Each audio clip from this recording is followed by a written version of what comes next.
નમસ્તે વિદ્યાર્થી મિત્રો, આજનો દિવસ એટલે કે 24 એપ્રિલ રાષ્ટ્રીય પંચાયતી રાજ દિવસ તરીકે ઉજવવામાં આવે છે. દોસ્તો, તાજેતરમાં ગુજરાતમાં સ્થાનિક સ્વરાજની ચૂંટણીનો માહોલ આપણને દેખવા મળી રહ્યો છે.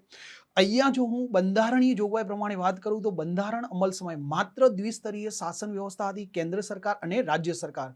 જ્યારે સ્થાનિક સ્વરાજને આગળ જતા 73 અને 74માં ક્રમના બંધારણીય સુધારા દ્વારા બંધારણીય દરજ્જો મળે છે. આપણે પર્ટિક્યુલર ગ્રામીણ ક્ષેત્રનું સ્થાનિક સ્વરાજ પંચાયતી રાજની વાત કરીએ તો 73માં ક્રમનો બંધારણીય સુધારો વર્ષ 1992માં પીવી નરસિંહ રાવ સરકાર સમયે બંધારણીય દરજ્જો પ્રાપ્ત કરે છે. અને આ 73માં બંધારણીય સુધારાનો અમલ 24 એપ્રિલ 1993થી થયો હોવાને લીધે દર વર્ષે 24 એપ્રિલને રાષ્ટ્રીય પંચાયતી રાજ દિવસ તરીકે ઉજવવામાં આવે છે. દોસ્તો, ખાસ નોંધો, રાષ્ટ્રીય પંચાયતી રાજ દિવસની ઉજવણી વર્ષ 2010માં ડોક્ટર મનમોહનસિંહ સરકારની જાહેરાત દ્વારા કરવામાં આવી હતી. તો આ માહિતી આપણી એક્ઝામ માટે જરૂરી છે. Thank you. જય હિન્દ, જય ભારત.